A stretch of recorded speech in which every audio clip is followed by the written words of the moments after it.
والد یہ وہ سایہ دار درخت ہے جو دھوپ اپنے اوپر لیتا ہے اور بچوں کو سایہ دیتا ہے، دن رات کام کرتا ہے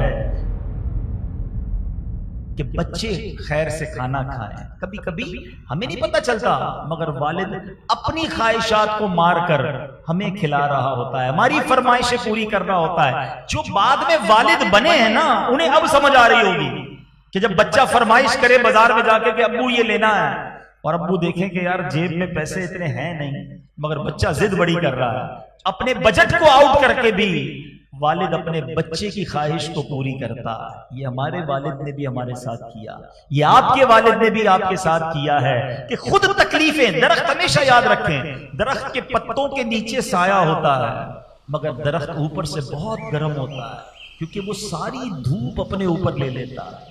اللہ پاک نے یہ والد اتنی بڑی نعمت دی ہے جو انگلی پکڑ کر سکھاتا ہے۔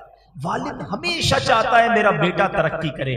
یاد رکھیں دنیا میں ہمیں کوئی ترقی دیکھنے میں عموماً لوگ پسند نہیں کر رہے ہوتے، حسد ہو جاتا ہے نا لوگوں کو، مگر ماں باپ وہ ہستی ہیں، اور خاص طور پہ والد کہ جب بیٹا ترقی کرتا ہے اسے خوشی ہوتی ہے، وہ چاہتا ہے یہ ترقی کرے بلکہ مجھ سے بھی زیادہ ترقی کرے۔ وہ کبھی نہیں سوچے گا کہ بیٹا میرا آگے نہ نکل جائے، کیونکہ والد اور بیٹے کا جو رشتہ ہے، والد اور اولاد کا جو رشتہ ہے وہ اور رشتہ ہے، وہ بے لوث رشتہ ہے۔ وہ اپنے غم سہے گا، اپنے بچوں کو غمگین نہیں ہونے دے گا۔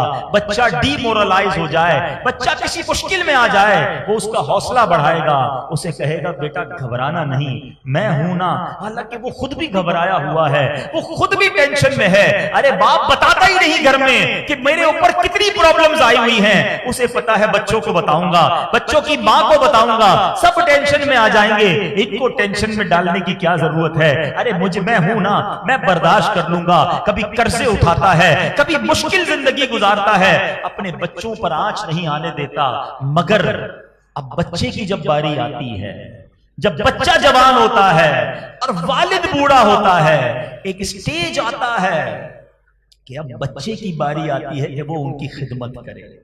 یاد رکھیے گا اگر ہم اور آپ ساری زندگی بھی ماں باپ کی خدمت کریں، ان کا احسان نہیں اتار سکتے، ان کا بدلہ نہیں اتار سکتے، کیونکہ انہوں نے جب ہماری خدمت کی، جب چلنا نہیں آتا تھا، جب کھانا نہیں آتا تھا، جب بے لباس تھے، جب کمزور تھے، انہوں نے جب ہماری ہمت کی اور ہمیں تناور درخت بنایا، اب باری ان کی ہے۔ خوش نصیب ہیں وہ بچے، ایک بات یاد رکھیے گا، خوش نصیب ہے وہ اولاد جس کو ماں باپ کی خدمت کا موقع ملتا ہے، ورنہ کئی ماں باپ تو وہ ہوتے ہیں جو خدمت کا موقع بھی نہیں دیتے۔